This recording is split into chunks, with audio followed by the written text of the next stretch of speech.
Bien, ya estamos de regreso, amables televidentes, y en la, en la introducción decíamos, comentábamos, informábamos sobre estos datos, estas estadísticas que presenta el gobernador del Banco Central y también el equipo económico del gobierno. Y nosotros, más que revisar hacia atrás qué ha pasado y si comparamos el año 21 con el año 2020, nosotros quisiéramos aprovechar al licenciado Miguel Collado y ver la posición del CRES, a ver si él nos ayuda, nos ilustra sobre la posición del CRES sobre el año 2022 sin la economía sin pacto fiscal. Bueno, hay diferentes formas de cómo abordar el año 2022. En sentido general, diríamos que ya será el año en que empezaríamos a verdaderamente a consolidar la recuperación económica. Venimos de un año 21 en el que hemos tenido un crecimiento considerable, pero hay que tener en cuenta que ha sido una buena parte un rebote, consecuencia de la contracción que sufrimos en el 2020, a consecuencia de las medidas que se adoptaron para tratar de combatir la pandemia de COVID-19. El año 2022, reitero, ya será un año en que uno espera que empiecen a crecer sectores importantes del país a un ritmo mayor del que pudieron haber crecido, o más bien, tal vez no mayor, porque en realidad con el rebote que traemos, en realidad lo que sí veríamos sería una estabilización del crecimiento y acercarnos más cada vez al 2019 en cuanto a tener recuperación, por ejemplo, en el sector turismo, que es una pieza importantísima dentro de la economía dominicana, representa 18%, 20% de la economía y bueno, en este año hay que estar pendiente de lo que pasará a nivel internacional con la nueva variante y otras que pudieran surgir y las medidas que se adopten, pero estamos un poco más optimistas en cuanto a lo que pueda suceder en esta industria tan importante. ¿Seguirá en crecimiento de zona franca? Entendemos que sí, en la medida en que haya recuperación en otras economías a nivel internacional.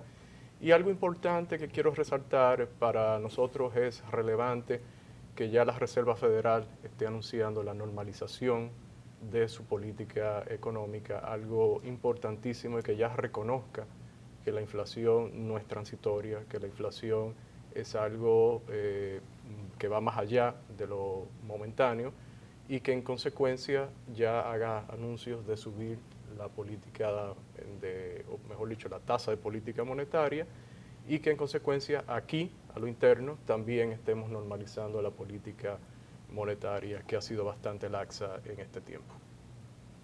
Francisco Alcedo.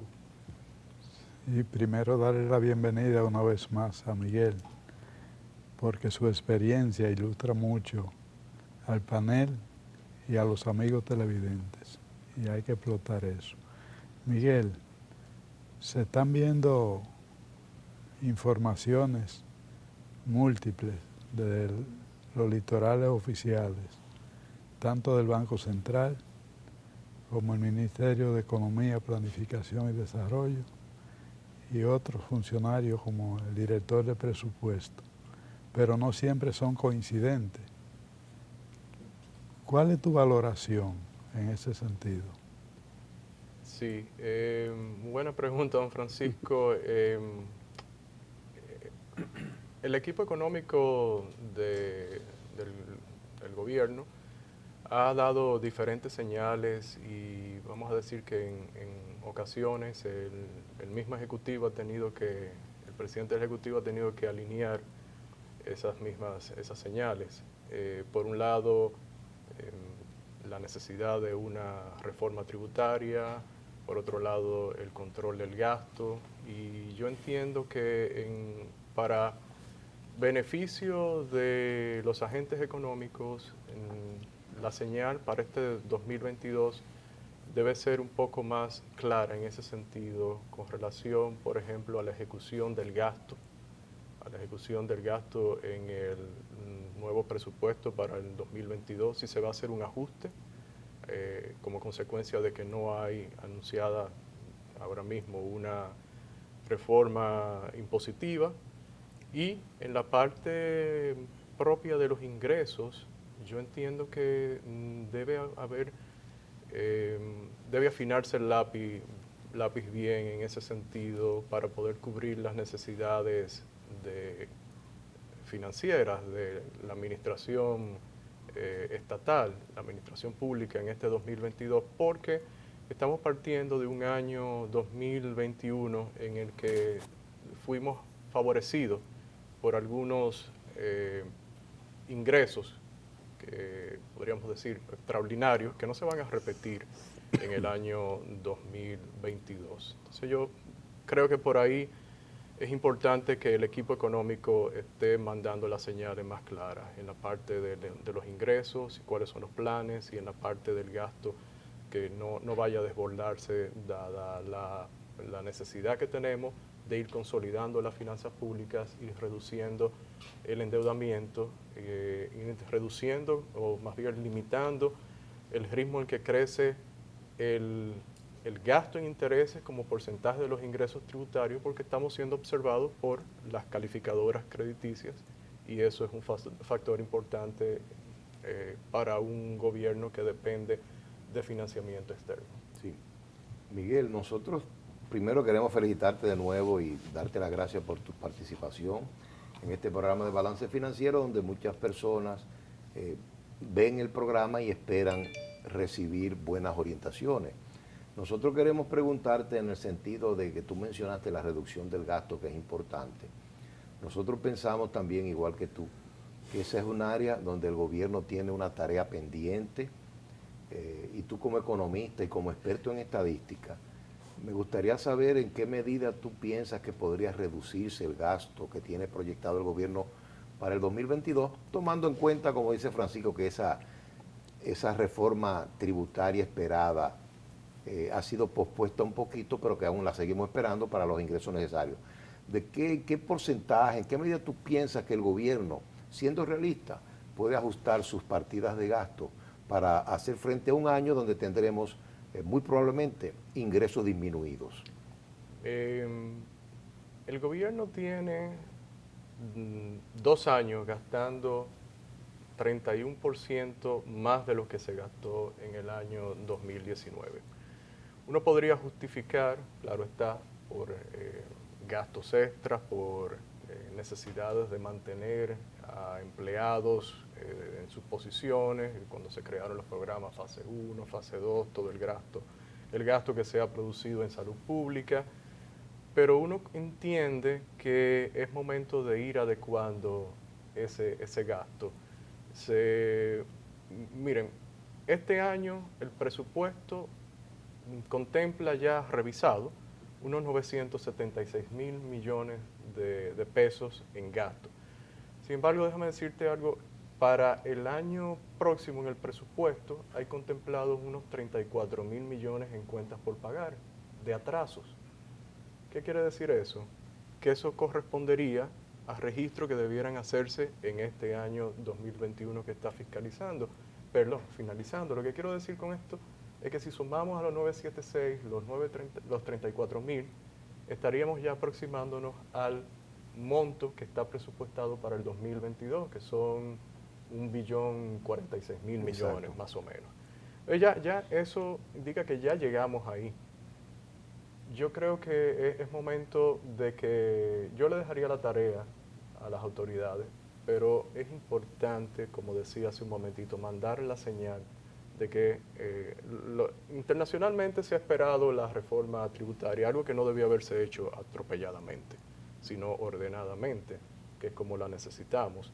Pero por lo menos entonces enviar una señal de que hay cierto comedimiento en el gasto. Exacto. Y eso es lo que quisiéramos ver en este 2022. el CRES ha transmitido la idea, como si fuera un posicionamiento, de que el pacto fiscal no significa una carga adicional para el contribuyente, sobre todo para la clase media baja. Sin embargo, muchos técnicos han estado opinando de que ha sido una gran decisión la posposición, porque en tiempos de crisis no se debe castigar al contribuyente. O sea, que el ejemplo Colombia, entonces surge la confusión, y es que el Estado dominicano concibe el pacto fiscal como un aumento de tasas.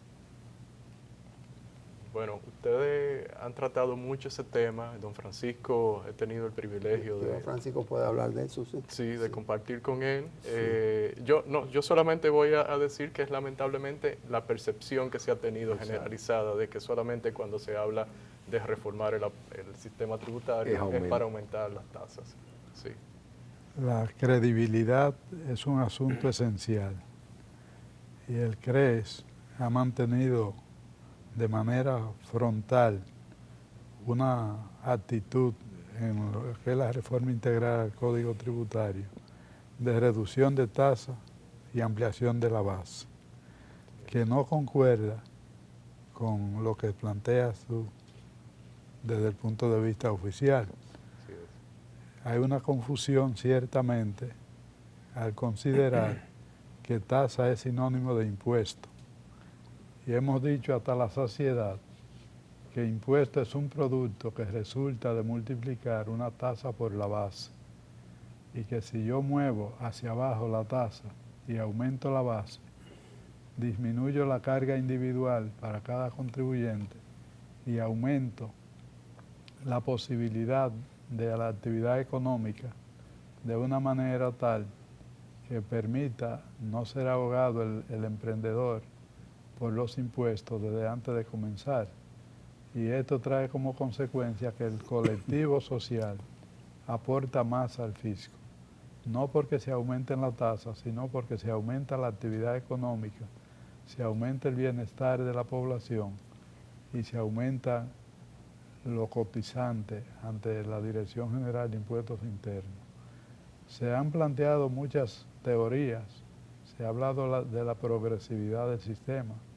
Eso también ha sido aclarado en su momento, que lo que hace progresivo el sistema no es que las tasas sean altas, porque si tenemos alta tasa y erosión de la base, en esencia no hay una tasa efectiva de pago, sino una tasa nominal solamente.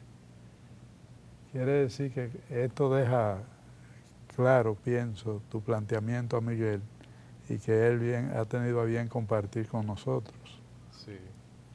Sí, ¿no? Usted no lo puede explicar mejor, definitivamente es lo que debe entender la ciudadanía, quienes nos ven, que hacer una reforma no implica incrementar los impuestos. Reformar es mejorar el sistema y necesitamos muchos temas, no solamente en la parte de las tasas, sino también en otros aspectos de la misma normativa que hemos abogado por ellos. Desde 2012, efectivo a 2013, ley 253-12, pero que fue a final de año, entonces fue la última, si se le puede llamar reforma o yo no sé, modificación de la imposición fiscal. Pues ha habido una serie de variables, una serie de impuestos que estaban propuestos y aprobados para su movilidad. Por ejemplo, el impuesto a los activos, pero sobre todo el ITEVIS, que caminaba hacia una unificación en un 16%. El que estaba en un estatus privilegiado, que fue el que se creó mediante esa ley, que gravaba productos de la canasta familiar, como por ejemplo el chocolate, por ejemplo la pasta dental, por ejemplo el azúcar, por ejemplo, sigan ustedes. Ese subía al 16 y el del 18, que también fue incrementado ahí, bajaba al 16. Entonces, en una letrita pequeña como los seguros, siempre y cuando la presión tributaria alcance o exceda el 15%, creo que era lo que establecía. Esto ha traído como consecuencia el no alcanzar o no presentar el índice, no haber alcanzado el índice sugerido, que incluso la indexación del salario de la exención contributiva de los asalariados pues se mantenga estática por años. Digo esto para cerrar este segmento y abrir el próximo analizando dos temas. Uno, ¿cuál es la presión tributaria que necesita el Estado Dominicano para parar el endeudamiento? Y dos,